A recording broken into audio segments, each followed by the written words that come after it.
Hi, welcome to another Expert Insights discussion. Today we're joined by two guests, Stephanie Smith, founder and digital matriarch at Cogwheel Marketing, and Jack Lindemuth, founder of JLL Commercial Strategy Consulting and partner at Strategic Solution Partners. In this discussion, we pick up on a recent case study Jack wrote following a consultation project with an independent 4-star boutique property. Jack was brought in to figure out why the property's revenue struggled to improve despite investment from the owners. Through this project, Jack identified 7 key findings, let's call them commercial mistakes, that the property was making, and these points form the basis of this discussion. Stephanie joins us to bring her perspective of working with branded hotel chain properties to show how these mistakes can still be made within this property type. Really hope you enjoy the discussion. And if you like what we're doing, please subscribe to the channel, click that bell so you know when we have new content, and please don't forget a simple thumbs up. It really helps raise the profile of the channel, and in that way, you can help us help others. Anyway, hope you enjoy it. Roll the intro.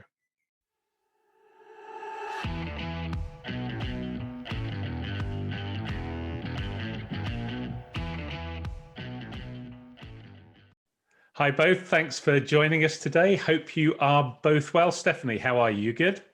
Good, everything's great. Excellent. And Jack, how are you? I am well, thank you. Excellent. Well, again, thank you for finding the time. Hopefully, we always say this is going to be an interesting discussion, but we really hope it is, and we'll lead into what that's going to be in a moment. But before we get into the topic, obviously, Stephanie, you've been with us before, but Jack, you're new to us. So maybe, Stephanie, if you could just give us a refresher introduction for those who haven't seen some of our previous videos, and then Jack will come to you after. Perfect. Thanks for having me, Trevor. So again, I'm Stephanie Smith with Cogwheel Marketing. I'm the founder and digital matriarch at Cogwheel Marketing. I'm also a partner at Cayuga Hospitality Consultants. But at Cogwheel Marketing, we focus on digital marketing for branded hotels.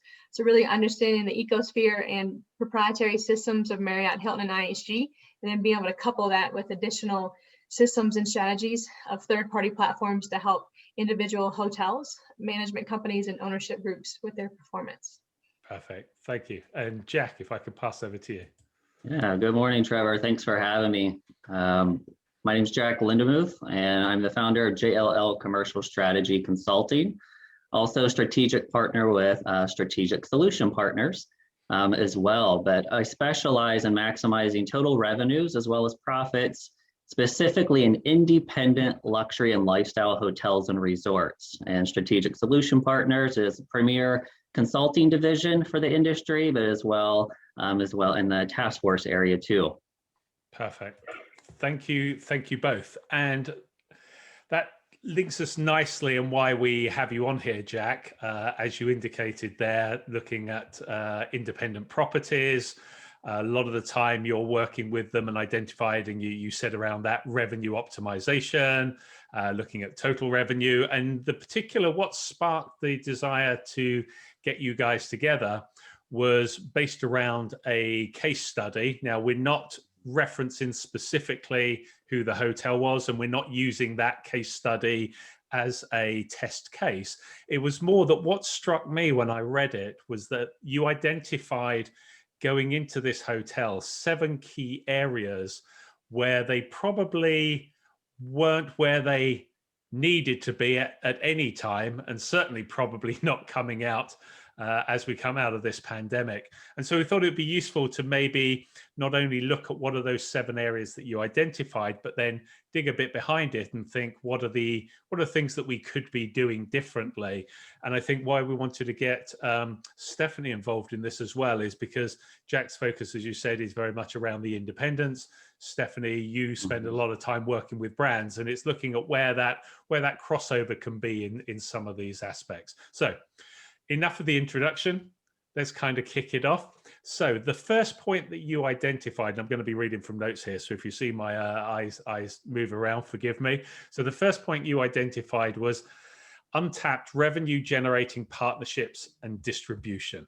Okay, sounds very straightforward and simple, but just give us an insight, Jack, if you can, as to what you identified and then where you think that can be enhanced and improved. Sure. Yeah, this is definitely a big topic and a key one within one of my most popular services is really an asset analysis and audit.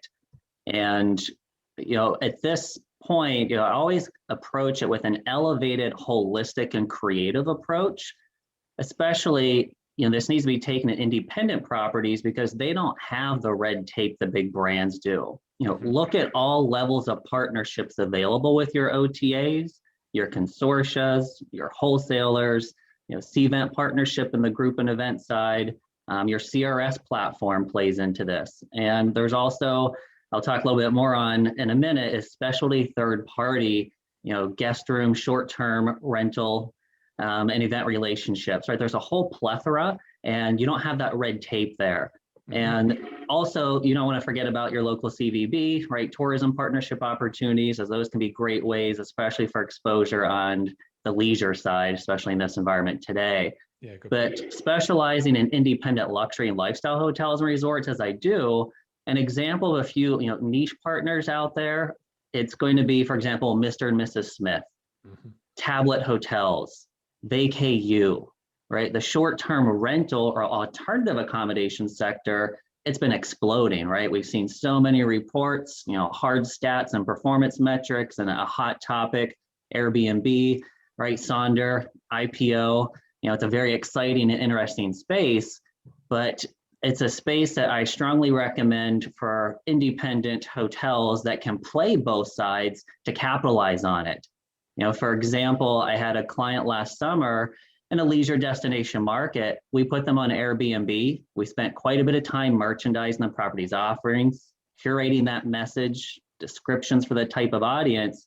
In this single channel alone, it generated about 10 to 14% of their totally monthly, guest room production within a few months. And the icing on the cake is it's the lowest commission partner out there. Yeah, so that's the kicker that's worth knowing about, isn't it?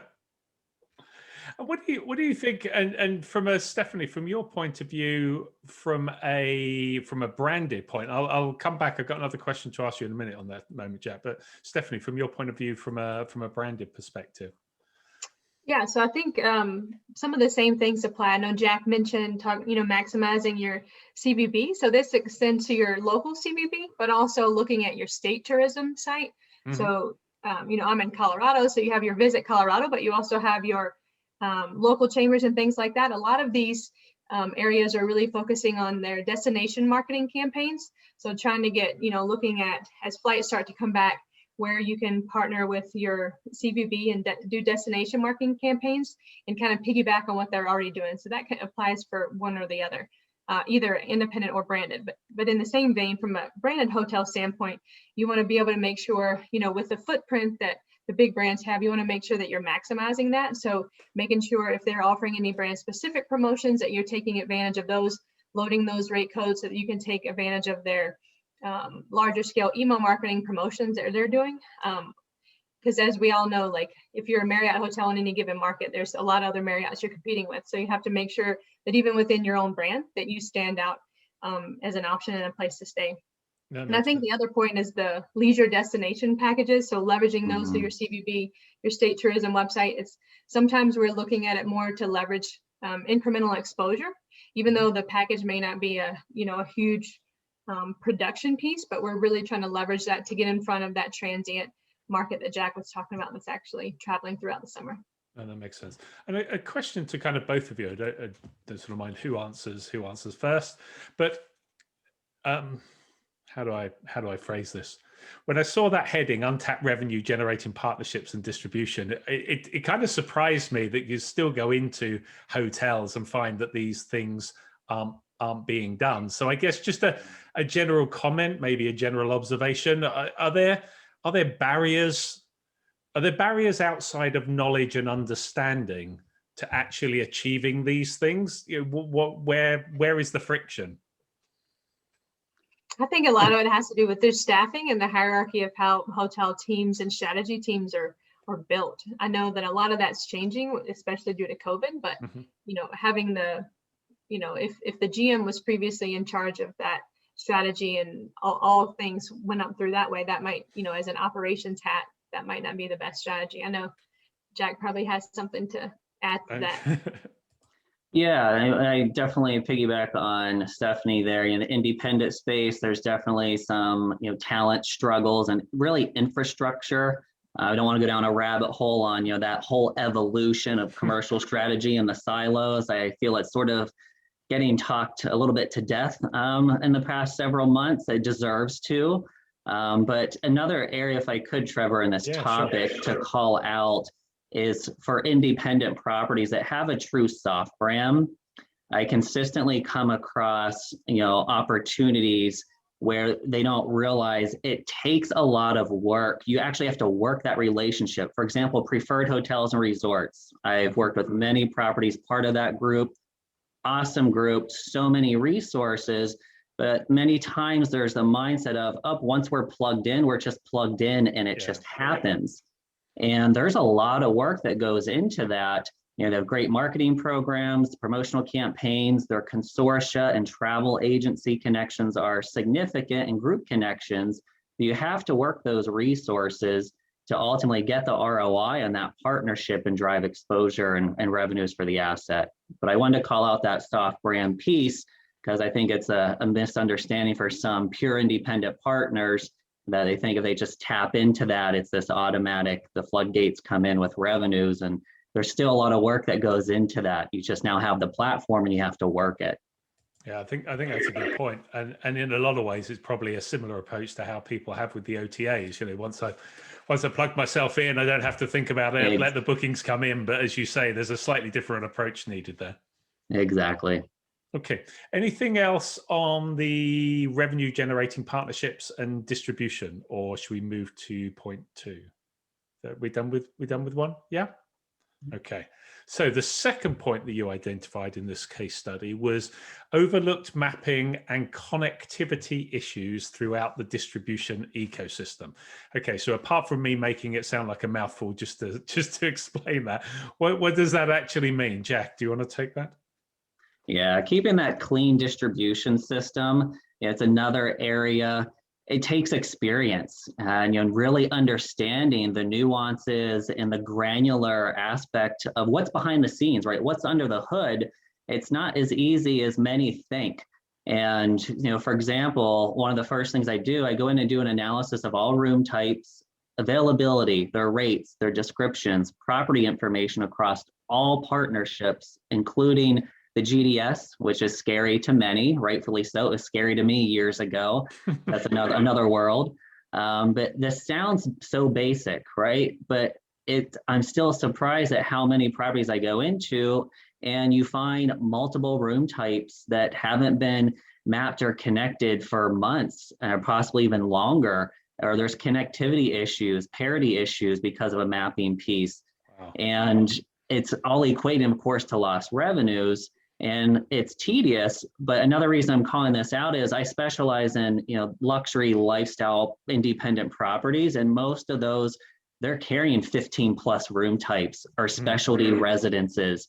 So that just creates a much more complex distribution ecosphere because, when you're having 20 some room types, I actually have a client now, they have over 30 total.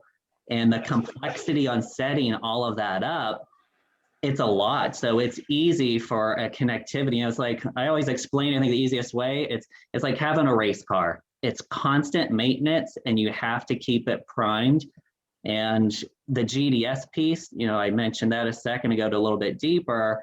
It's a must, in my opinion, and experience, right? That HOD audit, right? Your hotel description and data.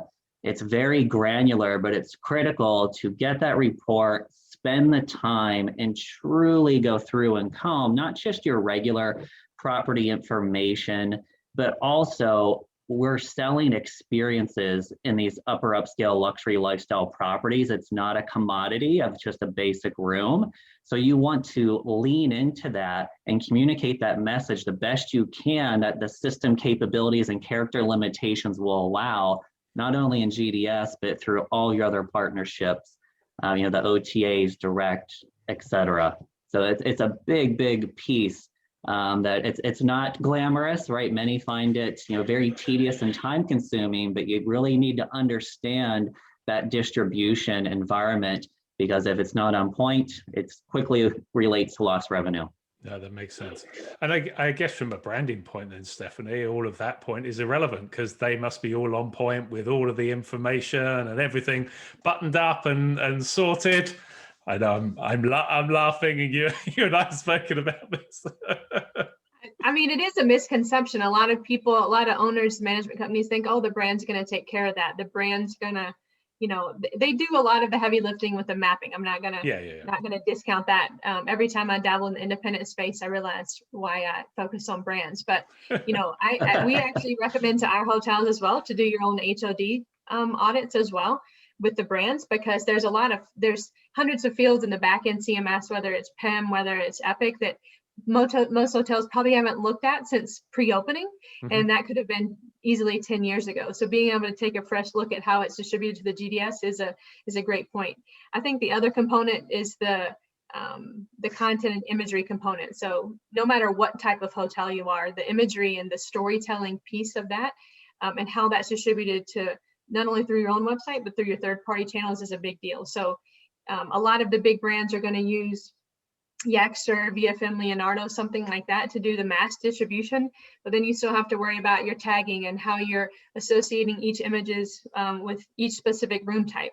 And additionally, with the distribution, you also need to look and say, do I want to distribute this room type to this channel? So depending on the volume of room types, you can still say, maybe I only have 2 of these suites. I don't want to sell that through OTAs. And during the pandemic, a lot of times we were like, we need to open up inventory for all of our room types, where previously we were being very selective about when we had smaller quantities of room types being sold on the OTAs. We decided to usually open up that inventory, where before we had restricted it. So I think there's a lot of those, you're trying to make, an extra $10 here and $10 there. And if you can sell that premium room type through a third-party channel, then it might make sense for your hotel. So that's the type of analysis, people like Jack can help decide, but it applies on the brand side as well. And just kind of looking at if there's some final points on point 2, obviously jump in, but it's interesting again that back to your comment on point 1 around the soft brand piece, plug it in and leave it. It kind of feels, when I was listening to both of you talking there, that I think, Stephanie, you said, once they've opened up and they've set it up, then it's left alone. There doesn't seem to be as if there's this let's go back and check and review and cross check and double check and however many checks. It's like, okay, well that's done, and then every time something new gets added, it bolts on, but there's not a sense of reflection. Is that oversimplifying it? No, I mean, we just went through a hotel. They had a lot of new inventory come into the market. So we said, we need to reposition ourselves with it. We have an older product. So how can we reposition ourselves? So one of the basic things that we've had really successful is just renaming our room types to showcase the value proposition of that, the views, the better views, or specific views or higher floor. So like little things like that, trying to, set ourselves apart from a newer build hotel that doesn't have the same offerings as our hotel. And Jack, from an independent point of view, they're probably not sitting there relying on a brand or expecting the brand to do this. So I mean, am I wrong to think that they're better at checking these things? I mean, I would guess from this case study that this maybe isn't just a one-off, but I'm interested in how regular you might see this occurring, that lack of cross-checking. I'm definitely finding more that has the opportunity than not. It's such an area of expertise typically, right? And you have these small ownership groups or these one-off owners. A lot of times they don't have someone with that level of detail or a specific experience. And if I could also add, especially with the pandemic, a lot of folks, which is great, are rethinking their technology. What's their total tech stack? So if you're doing a CRS transition, that's an excellent time to really clean house, get everything set up. But at the same time, many of the independents don't understand the legwork that takes. It's a massive undertaking. So it's just another piece I wanted to mention, that mapping connectivity piece. of one, knowing your systems, having that resource, right? For example, if you are part of preferred hotels, reach out. They have dedicated specialists that know, for example, they use the Nexus across their properties. Really reach out and utilize those resources. If you're not familiar, you don't have the infrastructure. You know, I'm not encouraging or saying it's warranted to go hire a dedicated distribution expert just for that specific area. Hire a consultant part-time, do an audit, reach out to your partner like preferred. I think it's an interesting point. I mean, you know, you're in this space day in, day out. So I think it's interesting that, as you say, it's the complexity behind it, and maybe that's where the friction exists. Maybe there's two elements to it. One is well, we've set it up, it's good to go, forget about it, and then the focus on running the property and giving the best guest experience, and that's where the focus and effort is. But then maybe, as you say, there may be another point of where they reflect back, look, do some evaluation, but then as you say, the amount of work or specialist work that's needed behind the scenes maybe adds a degree of difficulty where some external support could be utilized and valued in that case. No, that makes sense. Okay. Right. Point 3, poor and inconsistent content throughout the online storefront. Okay. Online storefront and then poor and inconsistent content.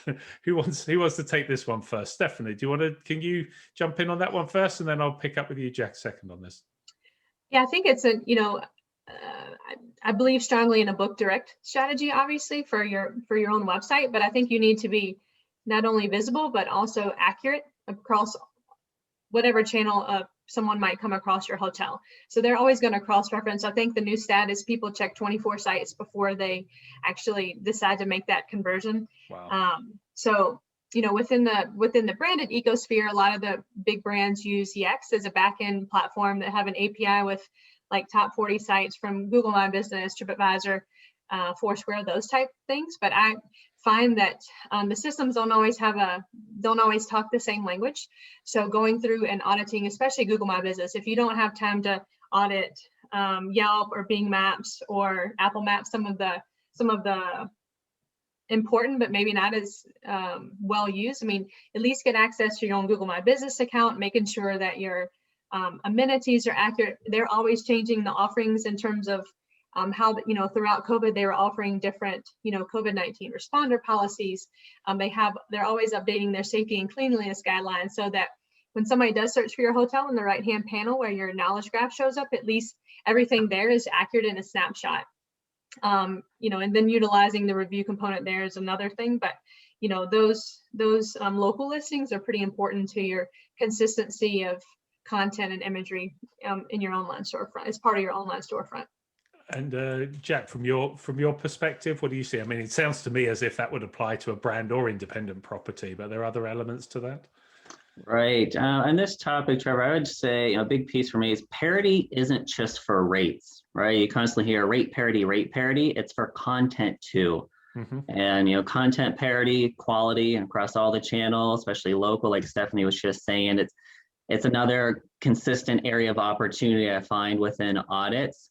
And, you know, I want to, you know, give an example. You know, I come across properties, you know, luxury lifestyle properties, they overlook some of these, you know, basic high traffic areas that it influences a customer's buying decision. Mm-hmm. So for example, I'll have a AAA 4-diamond property. I'll find they're listed as 3-diamond on Bing, or Expedia lumps them into a crowded 4-star category when they could actually be 4.5-star, right? And that list just goes on and on with the partnerships and how they're classified and how they're presented. And it also has a direct impact on the popular, you know, value for price paid, you know, guest survey piece. So that's a pretty deep area on the content side, but it's another quick, and as we have listed here, is a top find on audits, especially in independents. And if I could add, I think this will tie into all the pieces we're hitting today. And I just thought of it when we were finishing the last question, is technology. For me, simplifying the complexities is technology. Technology is the driver behind a lot of this. And that's where really the independents are increasingly becoming more and more uncomfortable, especially ones that have been around for decades and have done things the same way for years and years with that old infrastructure. Technology is driving a lot of this forced change that needs to happen. and mindset. That's an interesting point around the technology piece. And I guess, you know, with from the branded properties, the chains, you know, they provide technology, and there's people have different views on the strengths and weaknesses of what they do and how you can supplement it. But there is something there with the independent properties. You know, they do have to stand on their own. They've got to work it out, or they engage somebody to help them. But you kind of feel that gap is potentially widening quite significantly. And I read something the other day that 69% of all the new hotels that are in the pipeline to open in the US are within the 3 top franchise groups in the US. I mean, just the percentage of the pie that the independent properties are holding as a percentage of the whole hotel space in the US seems to be getting smaller. And then you add the technology differential between that. You know, they've got to have to work and fight pretty hard, I would guess. I know we've sort of segued a little bit, but I'd just be interested in your thoughts on that comment.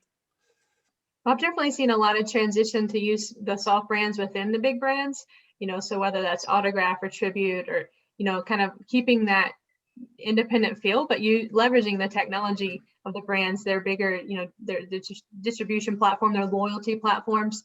So we've definitely seen a growth in those soft brands that fall under Marriott and Hilton for sure.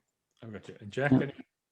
Yeah, just a comment. You make a great point, right? The independence, that tech stack, we call it, it's overwhelming to many true independents, right? The brands, that's all created for you, right? That's all set for you. It's there, the support, et cetera, strong infrastructure. But independents, you're creating that entire tech stack, and it can be very overwhelming, which is why, right, strongly recommend bring in the resources when you need it. The support's out there.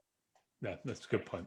And if you don't have the right tech stack, right, it's just a domino effect of other issues that'll wind for years to come. It's a bit like, I look at it almost in terms of, it's like the skeleton, isn't it? If you take your body as the analogy, you know, and the organs are the different pieces of the technology, or maybe a better analogy is the organs and the nervous system, you know, and these things have to plug in together to make the actual body function and work. And if one of those isn't quite up to speed, then you're not going to be as efficient, as effective as you could be. But anyway, I'll leave my analogies aside.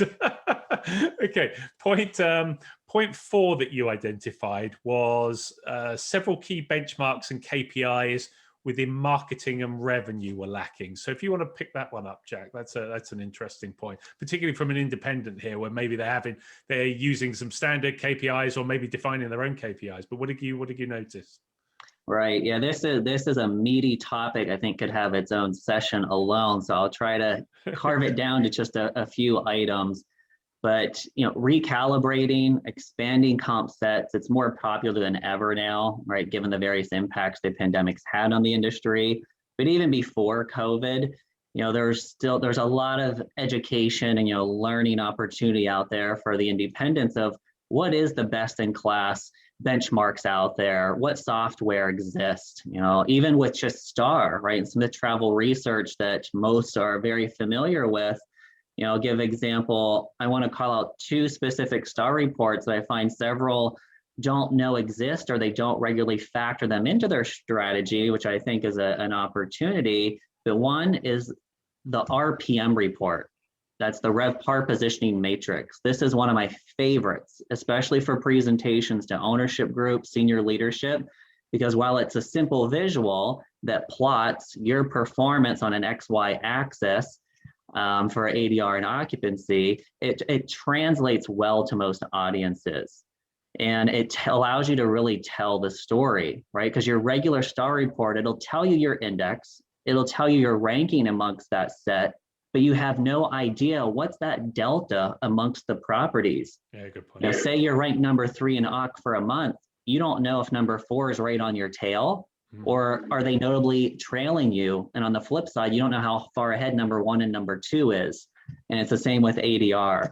So that's one of my favorites from a STAR piece that many don't realize is out there, and it's inexpensive. I think it's like $500 a year per set. And another one, which is complementary with your star subscription, is a reverse star report request. Especially now, there's so much shuffling going on, repositioning throughout, hotel closures. But that reverse star report, it tells you who has you in their set, their first set, secondary set, and that can be very learning, right? There might be a new property come in or a repositioning property. So those are two quick star reports that aren't your typical, that can be very helpful. And there's a plethora of others. I'll give Stephanie a chance to jump in here too. Stephanie. Yeah, I mean, I think the star report can be a little bit deceiving from a marketing standpoint. I think there's been, there are some people that might say, that you can look at a star report and it's very hard to see, where marketing plays the biggest impact, because there's so many touch points throughout that customer journey. And then when you break it out into, how much, I personally believe that marketing, I mean, yeah, you can partner with Cvent, do some different B2B campaigns, but when it comes down to group and contract, that there isn't a lot that marketing can do. So I try to look at the channel segmentation specifically. So what is our marketing's impact on brand.com, like in the big OTAs? Because I think from a transient standpoint, that's where we have our biggest opportunity. So I like to take it a step further, look at the reports either through Demand 360 or Calibri Labs and say, are we gaining market share on our comp set in these transient channels? So there's a lot of marketers out there. They'll say, oh, I got this fantastic ROI on my Expedia travel ads campaign, but the hotel in general could be doing extremely poorly. Mm-hmm. So we need to be looking at, are we gaining market share when they're, because we may not be in a position in some markets to create demand. We're just trying to steal market share from the comp set. So are we doing that and using those, especially those forward-looking tools in Demand 360 and looking at it not only historically, which, that's what STAR is, but also looking forward wise to see if we're gaining that ground and consistently outperforming the comp set on those transient channels, especially throughout the summer, until we start to see that group and BT really come back to where it was, hopefully at some point. So. No, that makes sense. And Jack, do you have any other final points? You obviously, as you said, there's a load that you can say about this, but I have a particular question. But if there's a couple of final points you wanted to make, I'll concede the floor to you for the moment. Yeah, D360, just this whole area of business intelligence, I find it fascinating. It's sort of a part-time job to keep up on what's the next new feature within these solutions. But D360, I wanted to call out, that they now have a comparison to 2019, since last year was pretty messy, forward looking, which is great. It's a new dashboard, but they also have the option to pull short-term rental data as well. You can add in your subscription, and in some markets, extremely valuable. And then just one other, Intel piece out there, software that I've really fallen in love with over the past several years, and it continues to improve, is OTA Insight. They've come such a far way. They're not just a rate shop solution. They've added many bells and whistles, and continue with market insights. But it's just, I think it's awesome. And I'm a data junkie. I know Stephanie is too. I love seeing these solutions and the evolution they've made just in my time in the industry. It's just really allows everyone, I feel, to have a level playing field. That's a good point. And I think something I wanted to ask was in around comp sets, because comp sets, I feel sometimes when I hear conversations go on about comp sets or benchmarks or KPIs, there's a lot of discussion about the evolving of these KPIs and what's the new acronym, but we all seem to revert back to type and still go back to what we always used to measure by. But one thing that I was just interested to know, specifically because of what we've gone through with the pandemic, is from your experience, how much are you seeing the sort of vacation rental, the Airbnbs being brought into the comp set evaluation? Because that would seem to be a space that, 3-4 years ago, 5 years ago, maybe, I lose track of time, Airbnb was the big threat to hotels and every article was being written about Airbnb. But I always wonder how much that is brought into looking at them as an active comp set when you have a property, and whether that's different if you are an independent property or if you're a branded property. What do you guys have a view on that? We don't take it in consideration enough on the brand side. If anything, our comp sets are too small. I mean, if you think about, if you look at if someone's shopping on Google or Expedia, anything like that, your comp set's way larger than your, the comp set in your star report. I know that I have some owners that are active and use like Airbnb. What's the AirDNA? AirDNA? Yeah, AirDNA. Yeah. But on my side, we have ways to go on the branded side. And Jack, from your side on the independents, what are you seeing? Yeah, definitely an evolution. I'm happy to see TravelClick right now have that data feed into that short-term rental space in some markets, and that is pretty new. I think they just released that a few months ago or end of last year, but a long ways to go overall. It truly is a disruptor, and it does vary by market, and it varies by property. Some properties, they truly see it really doesn't have much of an impact, but others, tremendous impact, especially now in this leisure environment and these leisure destination, more resort markets, really head to head, when you have residences and villas and so forth. Well, that was the thing that struck me. And, when there's still a hesitation, there still will be a hesitation once we get over that, everyone rushing out because they just want to be not locked down anymore. And I know it's slightly different in the US than it has been over here in the UK and Europe, but there will still be some hesitancies, and things like the short-term rental, the residences, they bring a degree of isolation built in. So, I would be sitting there as a property owner, and I'd be wanting to find out how I can build them onto my comp set if they were a big part in my market. So it's just interesting to see what you guys were seeing. Thanks for that. Okay, point 5, interesting one. Dynamic pricing. So the hesitation to fully embrace dynamic pricing and struggle to properly price the wide range of room types. Okay, again, probably another topic that could stand all on its own. But Jack, do you want to just kind of take a lead on that one? Sure. Yeah, I still come across, I feel too many independent, these lifestyle luxury hotels, especially resorts that have a lot of room types or different units.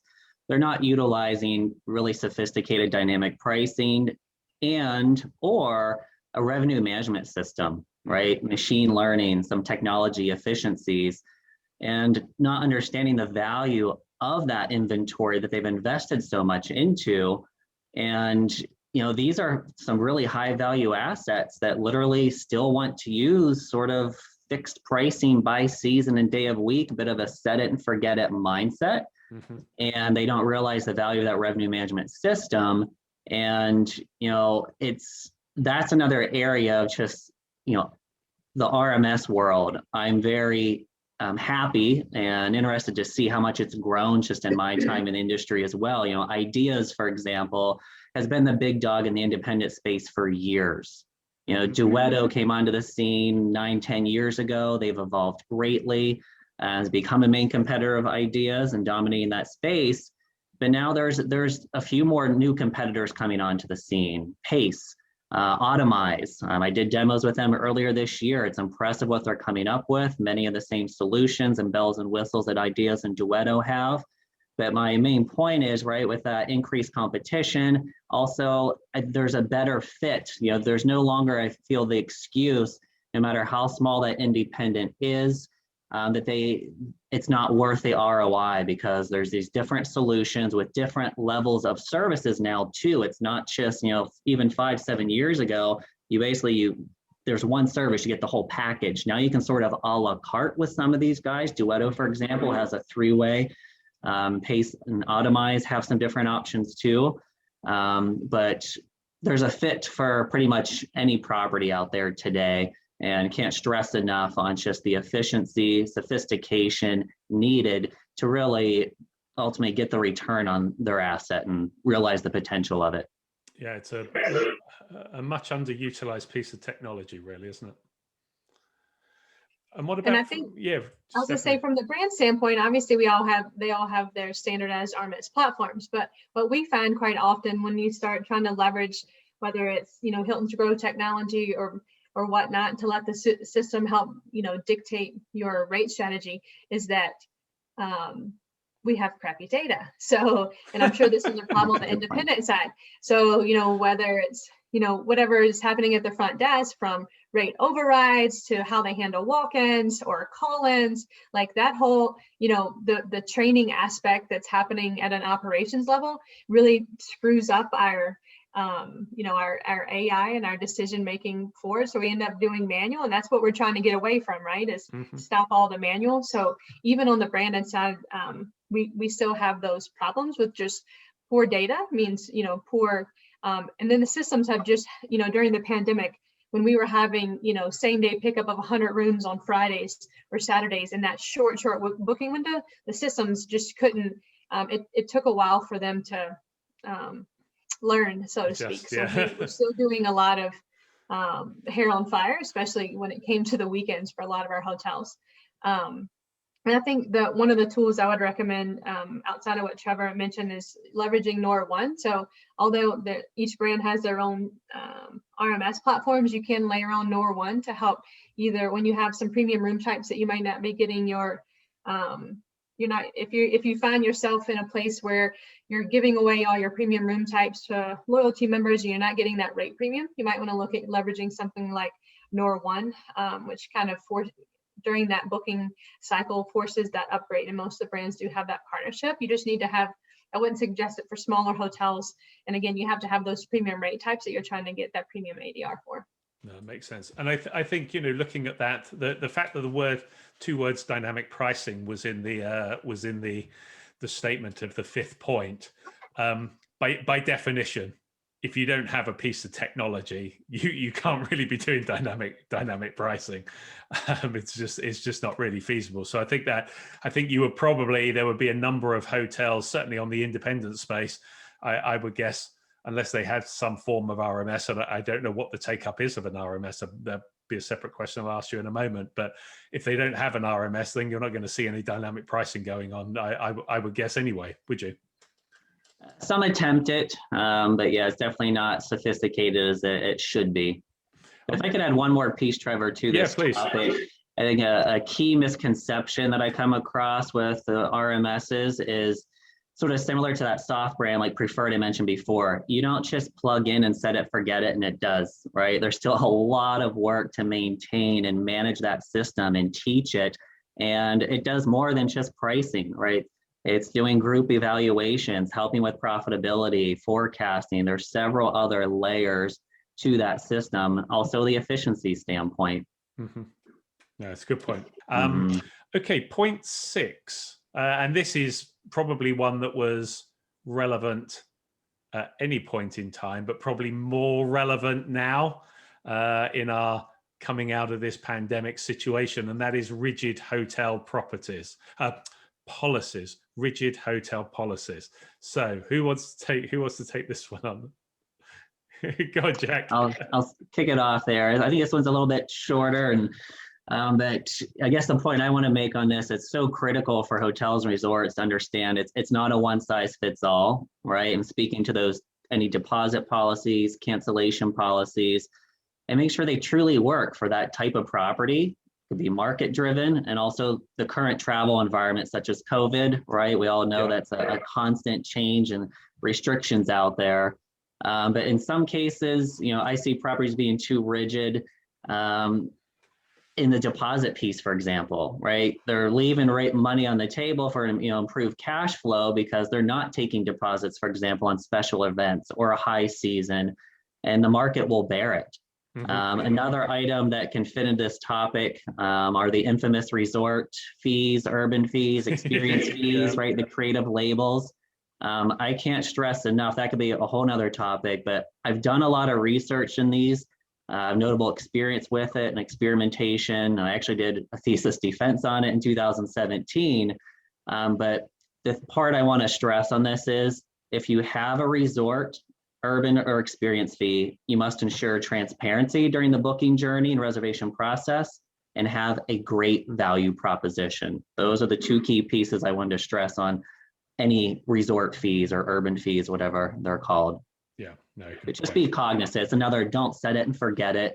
be aware of your surroundings and be aware of the current travel conditions. That set it and forget it seems a bit of a recurring theme through some of these points. Stephanie, how does this cross over into branded then, where surely the policies and all these things are adapted and sent down from the brand, aren't they? I think what Jack mentioned in terms of transparency with what's going on, so that you clearly set those expectations. So nothing's worse than they show up and they think your restaurant's still open. I mean, we have to realize, yes, there's a lot of us that have been, still working or still involved with hotels for the last 12 months, but there's a lot of people that are just restarting their travel journeys that haven't gone out to hotels. So their expectations may not be aligned with what they saw pre-pandemic. So communicating what's going on at the hotel, if there's any limitations to your pool still, anything like that, you want to make sure you get in front of them so that you're not dealing with bad reviews once they come on site. So even within the brand ecosphere, there's different communication methods and alerts that you can build out on different channels. And I'd also say, even with expediabooking.com, you can set up templated pre-stay emails that communicate exactly what's going on. You can't do the set it and forget it, because as your hours of operations change, your, whatever your F&B offerings are, making sure that you pre-communicate that not only to your, on your own website, but also through your third-party partners as well, so that you are setting those proper expectations prior to arrival. No, that's a good point. And as you say, I mean, it is a shorter, maybe a smaller topic, and there's some key focal points, but you get that wrong. And your point there, Stephanie, about reviews, if just simply communicating something upfront, being transparent, having the correct information, stops someone turning up with a level of expectation that is then under-delivered and then leads to a bad review. It's just a ridiculous knock-on effect that could be easily addressed. Okay, perfect.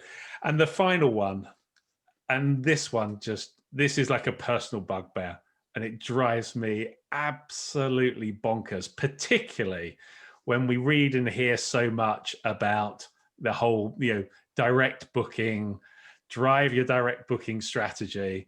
And yet here we are, point 7, an outdated website and booking engine. I mean, for goodness sake, surely these are like the first things you have to get done before anything else, or maybe it's just my simplistic view. Go on, Jack, take us off on this one from an independent point of view. Sure, I'll hit on a couple areas. This is it's definitely a meaty one. I think it could be a whole separate segment. But technology, right? Go back to the technology piece, right? It's definitely changed the way travelers book. It's going to continue to do so. And we all have smartphones. We live on them today, and it's become the norm. And it's not just for research and discovery like it was in the earlier days, right? Many were concerned or weren't comfortable booking online once you got into that booking engine, or it wasn't a smooth process, but that's changed as well. So it's very important to ensure you're booking transactions through your mobile, right? It's a smooth and easy process. But your website, starting back really the development piece, it should be built with mobile first in mind. Yeah. Because of that point, right? It needs to be device responsive, fast, no long pauses for a certain image or a certain video to upload, or people are going to drop off or become frustrated. Right? And there's a lot of design features now within mobile available to streamline that booking journey and ultimately achieve the number one goal, right? Which is we want that transaction, we want that reservation or the RFP to come through in the group side, or a restaurant reservation, whatever that transaction may be. So one of the first things I do with any new client in an audit and going through the website piece is I view it on my phone. Every single page, I time it. And besides the mobile first website, the other area I dig into obviously is the booking engine that I mentioned on this topic. And what's that booking journey like? Is it easy? How many clicks did I need to make? Are room and suite types presented and categorized properly, or am I scrolling and scrolling? Right, as I mentioned before, I have a lot of properties, at least 15, 20 some room types, and these luxury properties. So you really have to be smart in how you package that up and present it. And you can go on to offers. Are there too many offers that are really cannibalizing one another? Or is it a confusing selection process? Or maybe there aren't enough offers. And something else I wanted to mention, FAQ page is another great addition to a website. If you don't already have it, it also helps with your SEO. Many guests find it very helpful for quick answers and efficiencies. I know I personally always look for it at a property when I'm traveling. And one last one, I promise I'll wrap on this one, but it's because it's been so popular, and I actually went through it with a client last year, and primarily for the independents out there, because we know the big brands are all over this, is ADA compliance. There's been a surge of lawsuits over the past year or so. So connect with your website partner, right? Ensure you're in compliance across all the various areas required. There's typically always little things changing here and there. But wanted to mention the ADA piece on the website side outside of just the booking engine, the experience and mobile first. No, good point. And Stephanie, from a branded point of view? Yeah, it's a good point on the ADA compliance, because we've, had problems with either restaurant websites, freestanding ones, but the big topic I'm learning about now is how to make your PDF, so like your menus, your meeting specs thing, how to make those ADA accessible as well, even outside of your website. So that's kind of something new. And then even on the independent side, I just had to add, like, from a speed standpoint, like the speed component is huge. So looking at, Google just rolled out from Search Console their core web vitals. So being able to look at, Google will tell you between mobile and desktop, you can kind of basically compare where your slower sites, where your slower pages are, and be able to, so I'm curious to see if that's kind of part of the ranking algorithm moving forward.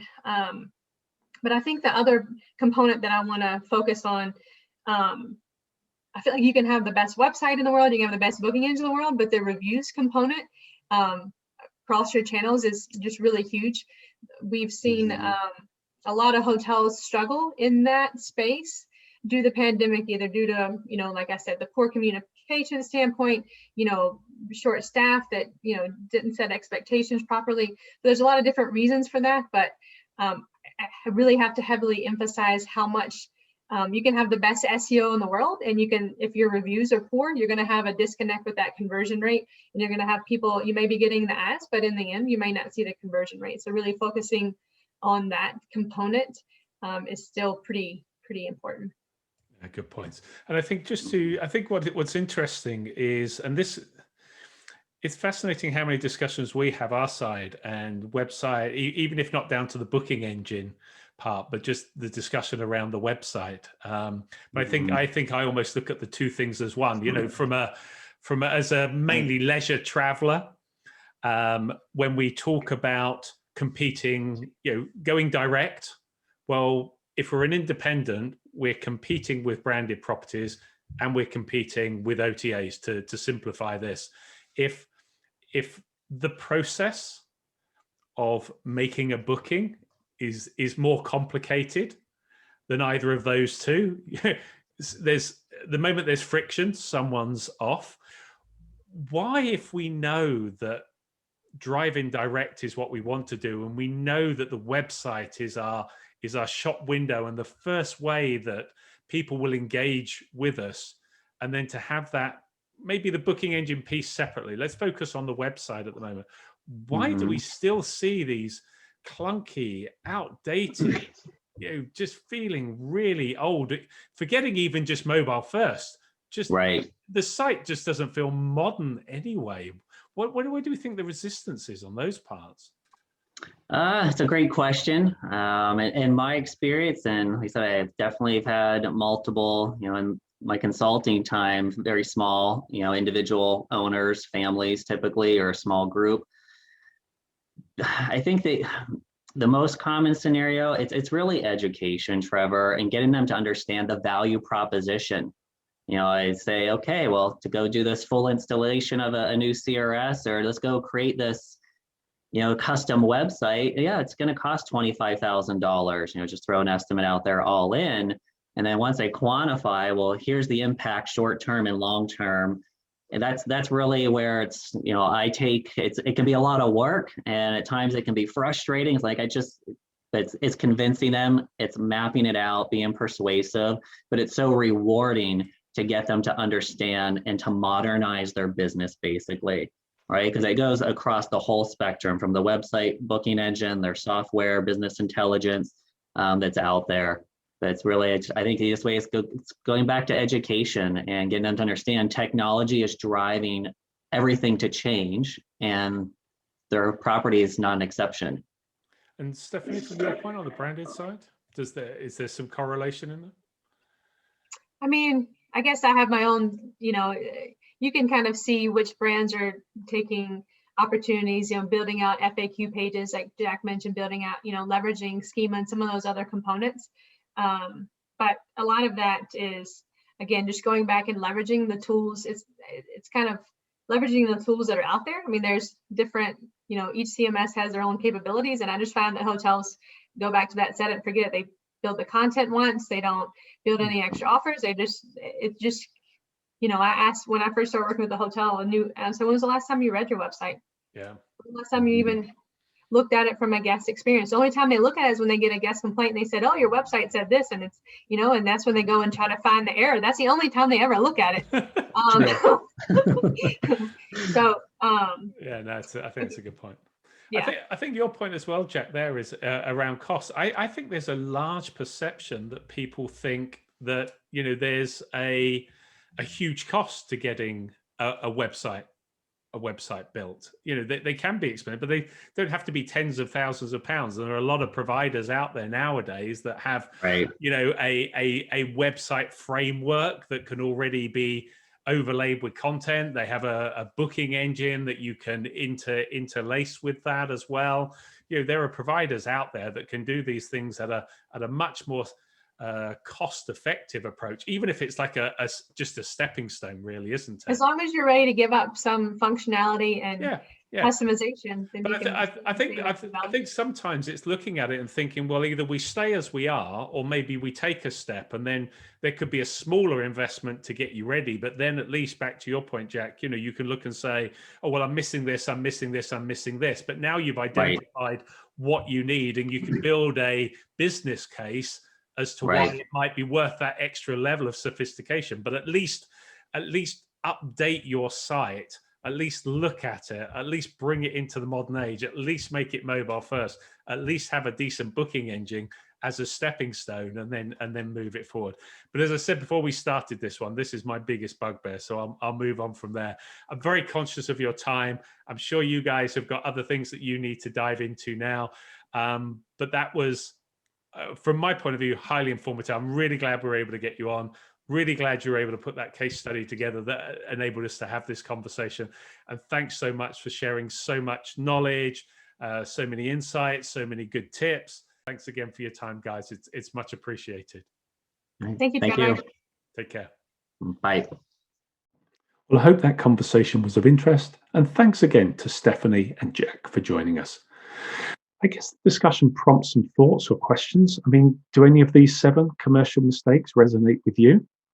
And when some of these points feel like basic requirements, why are they still being overlooked? And could it be said that hotels are guilty of a set it and leave it mindset? If you have any thoughts on these points, please do feel free to comment below. We always value your input. And if you like the discussion, please don't forget to give a thumbs up. It helps in 2 ways. One, it lets us know that you actually like what we're producing. And also, by giving a thumbs up or subscribing, you help raise the profile of this channel. And in that way, you're helping us to help others. If you're interested in more of our expert insights, here is our playlist. And please don't forget to subscribe. Here is the button. Thanks again for watching.